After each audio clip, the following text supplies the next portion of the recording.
Was it hard to? You had a Power 5 school, Ohio State, and go to UT. Was it hard to make that decision? Not looking back on it now. Yeah, I mean, it extremely was, because like I messed with Coach Coombs, who was my corners coach at the time, especially Coach Day. Like, he's a great coach. So it was hard, and leaving on my teammates. Like, I felt like I was gonna be those are my brothers forever, and they still my brothers forever. I still talk to a lot of them, so it was definitely hard. But I just had to do the best for me to grow up more of an opportunity for myself in the future. So just going back to Texas and being closer to home too. They said Texas, I guess before you got there, they were a little light in the talent. Yeah. Now that you're out of it in a sense, you're like, hey, I think our school is quote unquote back to being among the elite. Well, I think we always had talent. It's just like getting that upper notch, and I felt like it started a lot with the leadership program. Like when I got there, they started a player-led like team, and they didn't have that before. So I think that was a big reason of the change. So like guys like Roshan Johnson, Jay Ford, T. Sweat, Keandre Coburn leading that group, and I felt like that was a big part of the transition. Like just guys with all that talent just buying into the program, and it also started with Coach Sark too. So he's a great coach.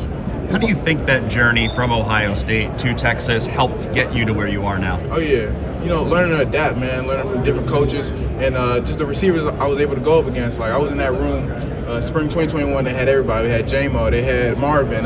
Marvin just got there. Jackson, Chris, Garrett, like Emeka. Like it was deep. And then just going to Texas, going against great receivers over there too. So like it just adds on, keeps going. So it's helped me a lot being able to go against NFL style receivers every day in practice.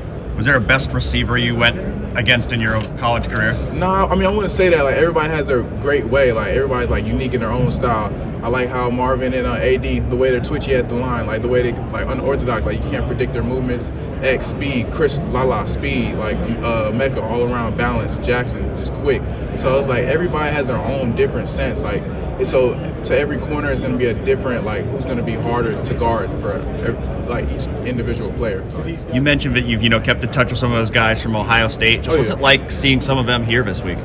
Oh yeah, seeing my boy Mine, I ain't seen him since, and I still talk to him all the time. And my boy Josh Parker, he was at safety, he was up there, so it was great seeing familiar faces. And then Tommy and Cade, I was just joking with Cade. I was like, I didn't know you can catch like that, because when I was at Ohio State, he was at linebacker. So seeing him thrive at tight end, I was so happy for him. So just being able to reconnect with those guys, it was great. There's obviously a lot of talk about brotherhood at Ohio State. Is that something that endures even when you go to another school? Hell yeah, like Ohio State got a lot. Brotherhood is thick over there, man. So yeah, it's all respect for them. That locker room is a great locker room over there. The coach was great over there, and it's a great program, man. I'm looking forward to seeing them. Also, I always kept in tune with their games too.